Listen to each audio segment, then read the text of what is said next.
कांग्रेस का मिशन बुंदेलखंड। पहले दिग्गी नाथ ने टटोली नब्ज, अब अरुण यादव संभालेंगे मोर्चा। बुंदेलखंड मध्य प्रदेश की सियासत का वो इलाका जिसे बीजेपी का मजबूत किला माना जाता है। लंबे अरसे से यहाँ बीजेपी काबिज है, लेकिन कांग्रेस इस गढ़ में सेंध लगाने की पुरजोर कोशिश कर रही है। पहले दिग्विजय सिंह, फिर कमलनाथ और अब एमपी कांग्रेस के पूर्व अध्यक्ष अरुण यादव 2 जून से मोर्चा संभालने मैदान में उतरेंगे। मकसद साफ है, लोधी, यादव और कुर्मी समाज के रूप में Arun Yadav OBC vote bank को साधते नजर आएंगे, जिनका बुंदेलखंड में दबदबा करीब 60% माना जाता है। तो अरुण यादव को ये जिम्मेदारी मिलना भी बहुत कुछ बयां कर रहा है। अरुण यादव जी 2 तारीख से जो है 4 दिन तक सागर जिले के दौरे पर हैं। अभी जो है राहुल सिंह जी पूरे ग्वालियर चंबल का दौरा करके लौटे हैं। दिग्विजय सिंह जी हर जगह सेक्टर मंडल में वेरिफिकेशन जा रहे हैं। कमलनाथ जी की हर जगह सभाएं हैं, अगले हफ्ते 2 सभाएं हैं और 2 जगह पर वो भी 2 विजिट कर रहे हैं। ऐसी कौन सी नेता है हमारा जो काम पर नहीं लगा हुआ है? सारे नेता काम पर लगे हुए। 2018 चुनाव में भी कांग्रेस ने राहुल लोधी और प्रद्युम्न सिंह लोधी जैसे चेहरे मैदान में उतारे थे, जिससे उसे कुछ हद तक फायदा भी मिला। लेकिन उनके बीजेपी में शामिल होने से जहां कांग्रेस को पुराने चेहरों से जोरदार टक्कर मिलेगी, तो नए चेहरे तलाशने की भी चुनौती। हालांकि कांग्रेस की तैयारी को बुंदेलखंड से ही आने वाले बीजेपी नेता महज चुनावी वर्जिश बता रहे हैं। अब अरुण यादव पे कांग्रेस कोई भरोसा नहीं है। वो अरुण यादव को हटा दिया गया। अरुण यादव जब कांग्रेस के अध्यक्ष थे और उस समय उनने संघर्ष किया, और चूंकि उनके पास हेलीकॉप्टर नहीं था और उनके पास पैसा नहीं था, और इसलिए कमलनाथ जी को मुख्यमंत्री बना दिया। तो अरुण यादव का तो खुद ही कांग्रेस अपमान कर रही है, तो वो उनके कहने से कौन उनके साथ आएगा। दरअसल बुंदेलखंड में 230 विधानसभा सीटों में से 26 सीटें आती हैं, जिसमें से 14 सीटें बीजेपी, तो वहीं 10 सीटें कांग्रेस और एक सपा बसपा के हाथ में है। वहीं 2020 उपचुनाव के बाद बीजेपी की सीटें 14 से बढ़कर 17 हो गईं। इधर क्षेत्र की 4 लोकसभा सीटों पर भी बीजेपी का ही कब्जा है।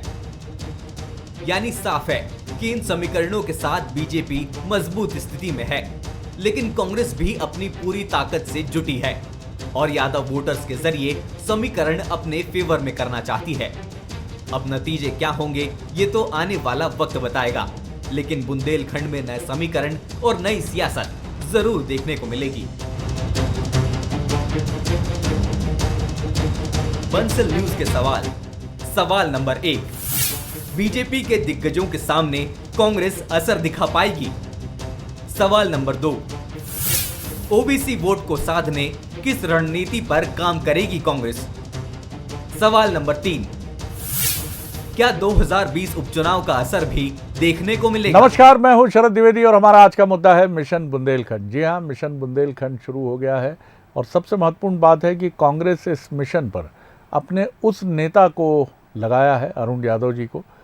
पूर्व केंद्रीय मंत्री रहे हैं, पूर्व सांसद रहे हैं, और महत्वपूर्ण बात ये नहीं है कि वो पूर्व केंद्रीय मंत्री या पूर्व सांसद रहे। महत्वपूर्ण बात ये है कि वो एक ऐसे नेता माने जाते रहे कांग्रेस में जो हाल फिलहाल तक उनके बारे में ये दावा सामने आता रहा है मीडिया की तरफ से भी, उनके कुछ करीबी समर्थकों की तरफ से भी, कि उनको पार्टी में उनका ड्यू यानी उनका उचित स्थान नहीं मिला। तो इन परिस्थितियों में एक बहुत इम्पॉर्टेंट रीजन उनको देकर ये भी बताया है कांग्रेस ने कि हम सबको साथ लेकर चल रहे हैं, और जितने महत्वपूर्ण नेता हैं उन महत्वपूर्ण नेताओं को अपने महत्वपूर्ण तत्व को भी साबित करना चाहिए, और इसीलिए उनको एक ऐसे अंचल की जिम्मेदारी दी गई है जो बेहद महत्वपूर्ण है, और जहां बीजेपी के 3 महत्वपूर्ण केंद्रीय कैबिनेट मंत्री आते हैं, भूपेंद्र सिंह, गोपाल भार्गव और गोविंद सिंह राजपूत। इसके साथ ही वो उमा भारती पूर्व मुख्यमंत्री का भी गढ़ है, और भी बहुत महत्वपूर्ण चीज़ें जुड़ी हैं। तो अरुण यादव जी को ये जिम्मेदारी दी गई है, और जैसा कांग्रेस के सीनियर लीडर भूपेंद्र जी बता रहे थे, भूपेंद्र गुप्ता जी, कि ग्वालियर चंबल की जिम्मेदारी अजय सिंह जी को, जिनके लिए भी ये दावा सामने आता था कि वो भी संतुष्ट नहीं है। तो जो नेता तथाकथित रूप से संतुष्ट नहीं थे उनको महत्वपूर्ण दायित्व और ये चुनौती भी कि आप अपने भीतर जो है एक बार उस ताकत को जगाइए जो ताकत कांग्रेस के लिए बहुत महत्वपूर्ण है, और इन दोनों अंचलों से महत्वपूर्ण सीटें हासिल कीजिए और अपनी पार्टी की सफलता के लिए योगदान दीजिए। ये तो वक्त बताएगा कितना योगदान किसका कैसा रहता है, लेकिन इतना ज़रूर है कि वतन के काम पर कांग्रेस अपने नेताओं को लगाने के लिए जुट गई है और यही तैयारी बीजेपी में भी है। कांग्रेस उन नेताओं को भी काम पर लगाने के लिए आगे बढ़ चली है जिनके स्वर और सुर दोनों पहले थोड़े भिन्न थे, लेकिन अब महत्वपूर्ण बात है कि क्या सब एक साथ हैं। आज इसी पर बात करेंगे। जो मेहमान हमारे साथ हैं उनसे मिलिए। डॉक्टर दीपक विजयवर्गीय हैं, सीनियर लीडर बीजेपी के, बहुत स्वागत करता हूं डॉक्टर साहब। अवनीश भार्गव जी हैं, कांग्रेस के प्रवक्ता और वरिष्ठ नेता। मनोज सैनी जी हैं, हमारे एग्जीक्यूटिव एडिटर। मनोज, पहली टिप्पणी आपकी, फिर मैं मेहमानों की तरफ बढ़ूंगा जी। देखिए, अरुण यादव की बात करें, अजय सिंह जी की बात करें, कुछ दिन पहले ये निर्णय हो गया था कि सब अलग अलग दिशा में जाएंगे। चंबल ग्वालियर की जिम्मेदारी अजय जी के पास है और अरुण यादव अब जब बैठक के बाद लौट रहे हैं तो मुझे लगता है एक नया ऊर्जा का संचार भी उनके भीतर हुआ होगा, क्योंकि राहुल गांधी के साथ बैठक हुई है और हालांकि अंदर खानों की खबरें हैं कि बहुत कुछ बातें वहाँ पर हुई, पर ये मैसेज साफ है कि आपको जाना है और काम करना है, बाकी चीज़ें बाद में देख ली जाएगी। 60% के लगभग ओबीसी वोट है।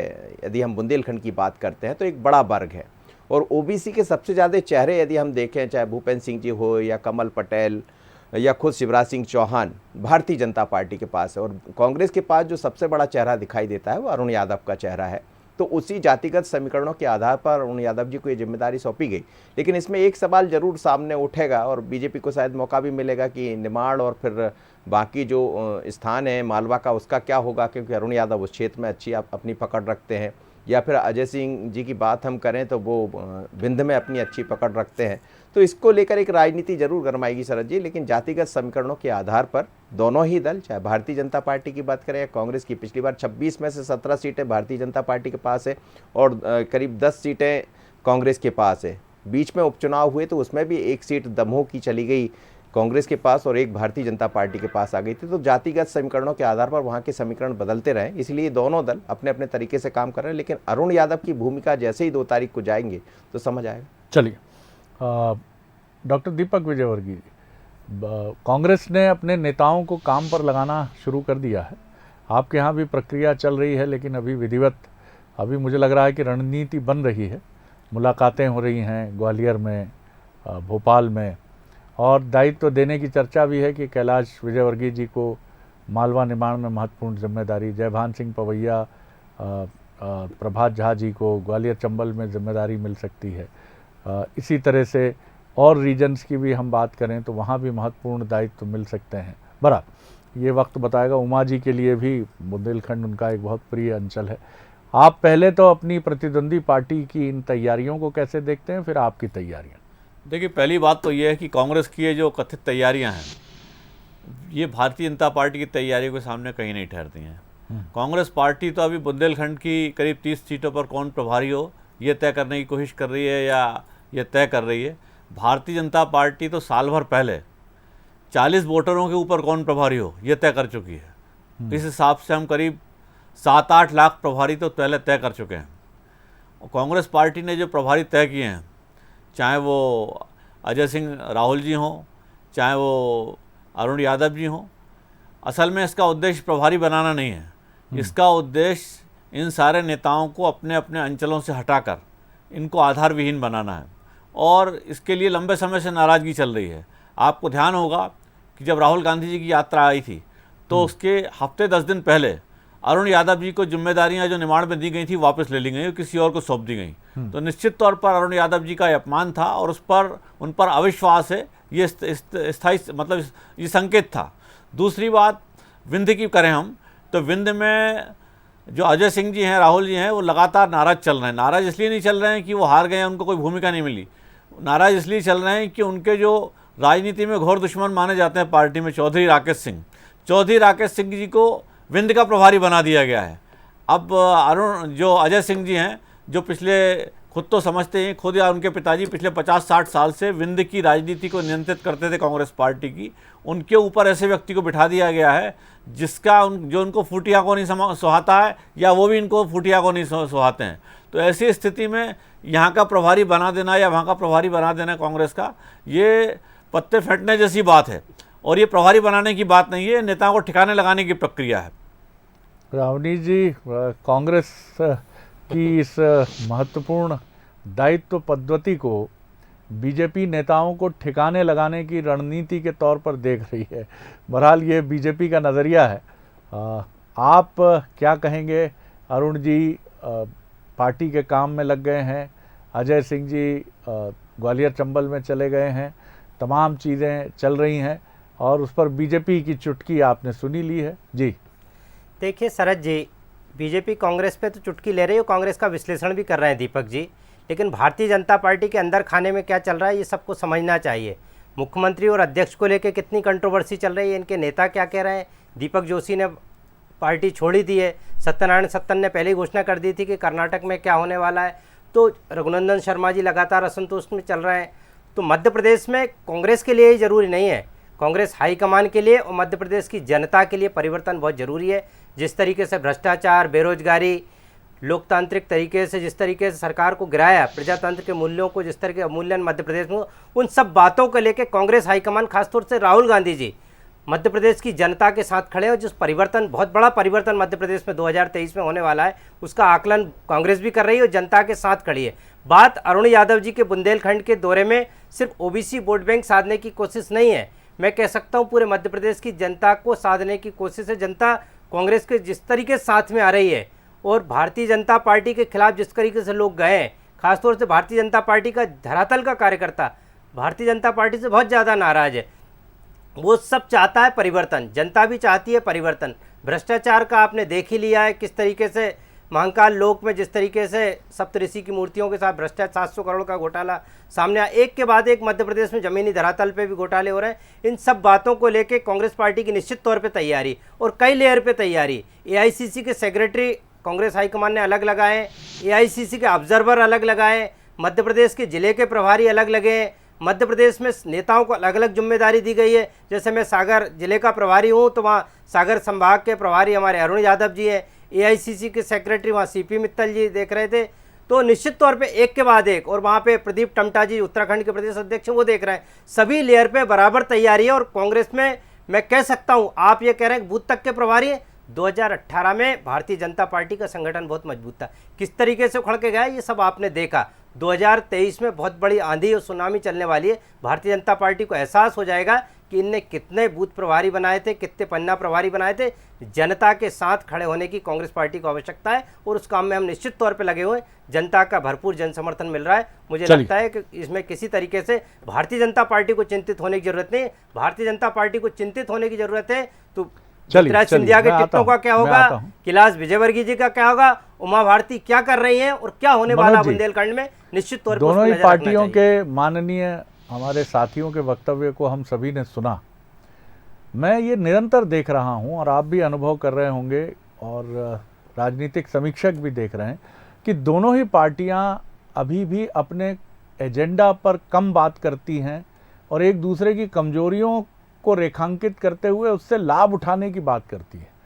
बीजेपी की तरफ से जब बात शुरू होती है तो कांग्रेस में कुछ नहीं है, मान्यता नहीं है, कमलनाथ जी का चेहरा नहीं है, बंटे हुए हैं, किसी नेता में दम नहीं है। और उधर से भी यही जवाब आ जाता है कि साहब आप अपना घर देखिए, आपके यहाँ तमाम बड़े दिग्गज नेता जो हैं धड़ेबाजी में उलझे हैं, ये खुश नहीं हैं, वो नाराज़ हैं, ये पार्टी छोड़ गए, ये चेतावनी दे रहे हैं, तो आपका क्या होगा? आखिर इन सब के बीच में वो मुद्दे आप कब देखते हैं जो इन नेताओं की तरफ से, जैसे अब अरुण यादव जी बुंदेलखंड गए हैं तो वहाँ जाकर अगर वो भी यही शुरू कर देंगे कि हम तो बीजेपी की इन कमजोरियों से फ़ायदा उठाएंगे तो कितना असर होगा कहना कठिन है। और यही बीजेपी के कोई नेता अगर जाकर कहेंगे किसी रीजन में कि साहब कांग्रेस कमजोरियों का घर है, आप तो हमें वोट दें। बुंदेलखंड की चीज़ों को समझना होगा अरुण जी को, और इसी तरह दोनों पार्टियों को मध्य प्रदेश की जनता की आकांक्षा को समझना होगा और चुनाव को उस पर ले जाना होगा। अभी दोनों ही पार्टियों को ऐसा लगता है कि वो एक दूसरे की कमजोरियों की बात करके ही आगे बढ़ जाती। शरद जी, ये 2014 के बाद से कहें हम लगातार इस तरह के मुद्दे दिखाई दिए हैं। आप मुद्दों पर बात करिए, जनता भी यही चाहती कि आप अपने अपने मुद्दे लेकर आइए। हालांकि कुछ दिनों में हमने देखा लाडली बहना या फिर एक तरफ कांग्रेस दूसरी जो सम्मान, महिला सम्मान जैसी योजनाएं लेकर आ रही है, तो दोनों अपने इन कामों पर तो काम कर रहे हैं, लेकिन बात जब होती है जिसका आप भी जिक्र कर रहे हैं, तो ये बात सच है कि एक दूसरे पर आरोप प्रत्यारोप ज़्यादा दिखाई देते और जनता ये समझना चाहती कि आप हमारे लिए क्या है। यदि कांग्रेस सरकार 2023 में बनाने की तैयारी कर रही जैसा कांग्रेस का दावा है, तो फिर ये देखना चाहेंगे कि भारतीय जनता पार्टी से बेहतर आपके पास क्या है। तो मुझे लगता है ये बीजेपी को भी दिखाना पड़ेगा, क्योंकि ये वो चुनाव है जिसकी कई बार हम चर्चा कर चुके हैं, जिसमें दोनों दलों के कामों की चर्चा होगी। वो 15-16 महीने का कांग्रेस का काम भी होगा या भारतीय जनता पार्टी का 18 साल का काम भी होगा, लेकिन दोनों नया लेकर क्या जा रहे हैं इसकी जरूरत पड़ेगी। और मुझे लगता है लेकिन बुंदेलखंड एक ऐसा स्थान है शरद जी, जहां शायद भारतीय जनता पार्टी में जो चीजें कुछ दिखाई दी है, एक मौका जरूर मिलेगा कांग्रेस को बोलने का, क्योंकि यहाँ जो चीज़ें हैं, चाहे वो हम 3 मंत्रियों के बीच की बात करें या बाकी संगठन के स्तर पर बात करें, तो एक हल्का सा मौका जरूर भारतीय जनता पार्टी की तरफ से कांग्रेस को जाता है। अब कांग्रेस के अरुण यादव वहाँ क्या कर पाते हैं या वो अपने ही मुद्दों में घिर जाते हैं, ये दिलचस्प। डॉक्टर साहब, डॉक्टर दीपक विजयवर्गीय, महत्वपूर्ण बात यह है कि 2018 में जो सफलता के बहुत नज़दीक पहुंचकर आप रुक गए थे और कांग्रेस आपसे चंद सीटें आगे होने की वजह से सरकार बनाने में कामयाब रही थी। जाहिर है उसके पीछे कारण थे और आपसे बेहतर कौन जानता होगा और पूरी बीजेपी की टॉप लीडरशिप से बेहतर कौन जानता होगा। जो कारण मुख्य तौर पर 2 माने गए। पहला कारण था कि आप अपनी बेहतरीन योजनाओं को पूरी तरह से ठीक से जनता तक पहुंचा नहीं पाए, और दूसरा महत्वपूर्ण इक्वली रिस्पॉन्सिबल रीजन था कि आप टिकट वितरण में और एकजुटता के मामले में उतने मजबूत नहीं थे जितने मजबूत इसके पहले के 2 चुनाव में आप रहे, जहां आपने आराम से जीत हासिल की। क्या इस बार इन सारी चीज़ों पर पूरी तरह काबू पा लिया जाएगा? ये सतह पे ये बीमारी हर चुनाव के पहले हर पार्टी में उभरती है, लेकिन जो उसको दूर कर लेती है समय रहते वो आगे बढ़ जाती।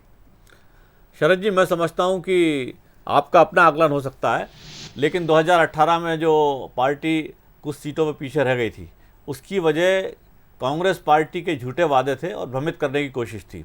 कांग्रेस पार्टी ने वादा किया था कि 10 दिन के अंदर हम कर्ज माफ़ी कर देंगे, और मध्य प्रदेश की जनता ने 1.5 साल तक कांग्रेस पार्टी का शासन देखा है और तमाम जो इनके 1000 से ज़्यादा कथित वादे थे वो सारे के सारे वादे भी देखे हैं। कांग्रेस पार्टी की 15 महीनों की सरकार लूट और खसोट की सरकार बन के रह गई थी, और ये खाली हम नहीं कह रहे हैं, ये उस समय आप मंत्रियों के, कांग्रेस पार्टी के जो मंत्री थे, चाहे सज्जन सिंह वर्मा जी हों, उमंग सिंगार जी हों, और आज जो नेता प्रतिपक्ष हैं गोविंद सिंह जी हों, उनके खुद के बयान दे सकते हैं कि किस तरह लूट माफिया, रेत माफिया, शराब माफिया मौका होगा। सारी चीज एक्सपोज हो चुकी है, कांग्रेस एक्सपोज हो चुकी है, और मुझे नहीं लगता कि अब भाजपा के सामने कहीं टिकेगी और जनता को भ्रमित कर पाएगी। जी, भार्गव साहब, आपके लिए भी सवाल यही है कि आप पिछली बार छत्तीसगढ़ की तरह आप सुनामी और आंधी की बात इस बार कर रहे हैं, लेकिन पिछली बार मध्य प्रदेश में तो वो सुनामी और आंधी कांग्रेस की नहीं दिखी थी। आप सरकार भले ही बनाने में कामयाब रहे, लेकिन उसके लिए एक ही शब्द रहेगा कि आप जैसे तैसे उस आंकड़े के थोड़ा पहले पहुंच के रुक गए थे, जिसे जादुई आंकड़ा कहा जाता है। लेकिन सुनामी और आंधी छत्तीसगढ़ में आई थी कांग्रेस के लिए, उसके कारण भी रहे होंगे। आप क्यों रुके? उन सारी कमजोरियों को आपको भी दूर करना पड़ेगा, और पिछली बार भी आपकी भी कमजोरी यही थी कि टिकट वितरण में आप चूके थे कई जगह। खुद आपके लिए ये कहा गया कि योग्यता के बाद भी आप पीछे चले गए थे। खैर, उस पर आपके लिए बोलना कठिन होगा, हम बोल सकते हैं, लेकिन अब इन चीज़ों से आपको भी उलझना है, तो बहुत सफलतापूर्वक उलझ के इन बीमारियों को दूर करना होगा। देखिए शरद जी, मध्य प्रदेश में कांग्रेस में 2018 की बात करें तो निश्चित तौर पे जो जनादेश आया था वो कांग्रेस के पक्ष में आया था। शिवराज सिंह चौहान जी को प्रदेश की जनता ने नकार दिया था। डॉक्टर साहब बात कर रहे थे कि 15 महीने का कार्यकाल देखा है। हम कहते हैं आदरणीय कमलनाथ जी का 15 महीने का कार्यकाल भारतीय जनता पार्टी के 18 साल के कार्यकाल से बहुत बेहतरीन था, और इतना ही डर इनको लग रहा था कि इतनी करप्ट सरकार है तो 2023 में चुनाव होता है ये चल जाने थे, उस सरकार को गिराते नहीं जिस अलोकतांत्रिक तरीके से सरकार को गिराई गई, क्योंकि ये जानते थे कि कमलनाथ जी की सरकार 5 साल चल गई तो भारतीय जनता पार्टी का निश्चित तौर पे जो तुलनात्मक अध्ययन होगा उससे भारतीय जनता पार्टी और शिवराज सिंह चौहान जी कहीं नहीं टिक पाएंगे। कमलनाथ जी जिस तरीके से काम कर रहे थे और जिस तरीके से प्रदेश विकास की ओर आगे लगातार बढ़ता जा रहा था, उसके डर से भयभीत होकर इन्हें सरकार गिराई है और सौदे के करके सरकार को पटका है। और मैं कह सकता हूँ शरद जी, जो आप कह रहे थे सीटें कम रह गई थी 2018 में, तो निश्चित तौर पे 2023 में जिस तरीके का वातावरण निर्मित हुआ है, लोगों के दिल में एक कसक है कि कमलनाथ जी को पूरा 5 साल का कार्यकाल मिलना चाहिए। और जिस तरीके से अन्य राज्यों में परिवर्तन के बाद विकास हो रहा है, चाहे कर्नाटक की बात करें, राजस्थान की बात करें, हिमाचल की बात करें, हरियाणा की बात, मतलब चेंज परिवर्तन करने के बाद विकास बढ़ता है। तो मध्य प्रदेश की जनता समझ गई पूरा परिवर्तन, विधायक के स्तर पे भी और सरकार के स्तर पे भी जनता परिवर्तन करना चाहती है। और जिस तरीके से मध्य प्रदेश में भ्रष्टाचार बढ़ा है, बेरोजगारी बढ़ी है और एक महंगाई बढ़ी है, सबको लेके मध्य प्रदेश की जनता कमलनाथ जी से बहुत अपेक्षाएं रखती है और कमलनाथ जी के तरफ जाना चाहती है। और निश्चित तौर पे मध्य प्रदेश में कांग्रेस सरकार बनेगी। वो जो छत्तीसगढ़ में सुनामी है, उससे बड़ी सुनामी मध्य प्रदेश के 2023 के चुनाव में आपको देखने की मिलेगी। जो गलतियां कहीं ना कहीं पिछली बार जनता से हुई थी, कम जनादेश दिया था, उसको पूरा करेगी। मनोज जी, दोनों ही पार्टियां दावा जरूर कर रही हैं कि उनके पक्ष में जनमत रहेगा और वो सरकार बनाएंगी। दोनों को शुभकामनाएं भी हैं हमारी तरफ से। लेकिन महत्वपूर्ण बात ये है कि दोनों ही पार्टियां इस बार डिपेंड इस पर भी बहुत ज़्यादा कर रही हैं कि जनता के हित के लिए कुछ लोक लुभावन योजनाओं की भी झड़ी लगा दें। तो इस बार क्या हम एक ऐसा चुनाव देखेंगे जिसमें बहुत इंच इंच का संघर्ष होगा? क्योंकि दोनों ही पार्टियां एक तो अपनी कमजोरी को माइक्रोस्कोप से देख रही हैं। हर पार्टी, मतलब हर पार्टी क्या, यहाँ तो 2 ही पार्टियां हैं, दोनों पार्टियां बिल्कुल देखती हैं कि क्या कमजोरी हमारे भीतर है। अरे बीजेपी ने ये कर लिया, चलो हम भी ये करते हैं। हम बीजेपी देखती कांग्रेस ये करने जा रही है, चलिए हम इससे और बेहतर कुछ करने की कोशिश करते हैं। और इसी के बीच में लाडली बहना है तो कांग्रेस ने उससे मिलती जुलती अपनी योजना की बात की कि हम इसके साथ सामने आएंगे। बिजली बिल हाफ की बात की है, आधा कर देंगे, माफ़ कर देंगे। इधर से भी घोषणाओं की लगातार झड़ी है, ई स्कूटी की बात है। तो अभी तो ये शुरू हुई है तैयारी, आगे तो ये मुझे लगता है और ज़बरदस्त झड़ी लगने वाली है। देखिए, दोनों तरह की बात दिखाई देगी इस बार चुनाव में और ये हम लगातार कर रहे हैं। मुझे लगता है कांग्रेस के लिए तो ये सुनना ही अच्छा लग रहा होगा कि हम बराबरी में खड़े हैं। भारतीय जनता पार्टी की सरकार है मध्य प्रदेश में और कांग्रेस अपनी सरकार की वापसी करना चाहती है। तो निश्चित रूप से तमाम तरह के मुद्दे होंगे। जहाँ तक बुंदेलखंड की बात करें तो बुंदेलखंड एक ऐसा क्षेत्र रहा है जो पानी से, सूखे से हमेशा जूझता रहा। बुंदेलखंड पैकेज भी आया, तमाम तरह की बातें कही गई, लेकिन उस तरह का लाभ बुंदेलखंड को नहीं मिल पाया। अरुण यादव का आपने देखा है मनोज कि अरुण यादव का बहुत साबका बुंदेलखंड से उस रूप में रहा नहीं है। ये बात दीपक विजयवर्गीय भी कह रहे थे दूसरे कटाक्ष की शैली में।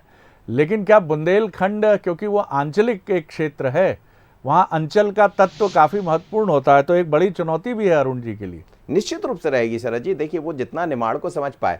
कुछ नेता ऐसे हैं, जैसे दिग्विजय सिंह ऐसे लीडर है जिनका हर क्षेत्र में वर्चस्व है। यदि हम सिंधिया की बात करते हैं तो चंबल, ग्वालियर, मालवा में उनका वर्चस्व है, लेकिन बुंदेलखंड की तरफ जाते तो उतना ज़्यादा वर्चस्व नहीं है। शिवराज सिंह चौहान एक ऐसे नेता है जिनका हर क्षेत्र में वर्चस्व है। तो निश्चित रूप से अरुण यादव एक अपने क्षेत्र में अच्छा वर्चस्व रखते हैं, लेकिन मुझे लगता है जातिगत समीकरण इसमें ज़्यादा दिखाई दे रहा है। पर बुंदेलखंड के लोग ये सुनना चाहेंगे कि कैन बेतवा का पानी लाने की बात यदि भारतीय जनता पार्टी की सरकार कर रही है, जैसा बीजेपी का दावा है, क्या चुनाव से पहले वो ला पाएगी? और यदि वो लाती है तो फिर भारतीय जनता पार्टी के सामने कांग्रेस क्या दे पाएगी? ये अरुण यादव से भी लोग सुनना चाहेंगे। बिल्कुल आपने ठीक कहा, और यही सबसे महत्वपूर्ण बात है कि इस बार का चुनाव जातिगत समीकरणों पर भी जाएगा, क्षेत्रीय समीकरणों पर भी जाएगा, सोप्स पर भी जाएगा, लोक लुभावन घोषणाओं पर भी जाएगा और अपने को बेहतर बनाने की श्रेष्ठतम कोशिशों की तरफ भी जाएगा। बहुत कम समय है दीपक जी, 30 सेकंड में आपकी राय। देखिए, ऐसा है, कांग्रेस पार्टी बहुत भ्रम की स्थिति में है। मैं समझता हूँ पिछले 3 सालों में जो 30 उपचुनाव हुए हैं उसमें से 80% सीटें भारतीय जनता पार्टी को मिली हैं, 24 से ज़्यादा सीटें। तो कांग्रेस पार्टी कहीं नहीं खड़ी है। और जैसा मैंने पहले कहा, कांग्रेस पार्टी के बारे में जो कुछ सकारात्मक विचार भी 2018 में आया था, वो 15 महीने की कांग्रेस सरकार को देख के जनता का भ्रम दूर हो गया और कांग्रेस कहीं मैदान में नहीं है। भार्गव साहब 20 सेकंड। बुंदेलखंड में जिस तरीके की राजनीति शरद जी चल रही है, खासतौर से हम खुरई में देखें, भूपेंद्र सिंह द्वारा जिस तरीके से कांग्रेस के कार्यकर्ताओं को प्रताड़ित किया जा रहा है, प्रत्याशियों को प्रकरण दर्ज कराए गए, लोगों को कांग्रेस छुड़वाई जा रही, जेल में बंद है, हरिजन एक्ट झूठे लगाए जा रहे हैं, उन सबके बाद बुंदेलखंड की जनता को बचाने के लिए पूरी कांग्रेस पार्टी साथ में खड़ी है। आदरणीय कमलनाथ जी हों, चाहे दिग्विजय सिंह जी हों, अरुण यादव जी हों, सब लोग वहां संघर्ष में कांग्रेस कार्यकर्ताओं के साथ खड़े होने के लिए तैयार। चलिए, तो तैयारी चलते चलते मुझे लग रहा है दोनों को भ्रम भी तोड़ना पड़ेगा, ऐसा ना हो कि ज्यादा भ्रम में आ जाए। तो बिल्कुल, भ्रम में तो किसी को नहीं रहना चाहिए। भ्रम एक बड़ी खतरनाक चीज है और इस बार मुझे लगता है कि भ्रम ओढ़ने का या भ्रम के साथ आगे बढ़ने का जोखिम न बीजेपी उठा सकती है न कांग्रेस उठा सकती है। दोनों एक एक पल, बल्कि मुझे तो ये लगता है कि जहाँ पानी होगा वहाँ भी ये कहेंगे कि भैया पहले हाथ डाल के देख लो, पानी है ना, कछु और तो नहीं है, ऐसा तो नहीं लफड़ो हो जाओ कहीं। तो इस बार बहुत सतर्कता का चुनाव है मनोज जी, और ये हमारे मित्रों की बातों से भी साफ तौर पर समझ में आ रहा है। बहुत शुक्रिया डॉक्टर दीपक विजयवर्गीय, बहुत अवनीश जी बहुत धन्यवाद, मनोज जी बहुत शुक्रिया। और आगे देखिए छत्तीसगढ़ आज का मुद्दा, राम से राक्षस तक। नमस्कार।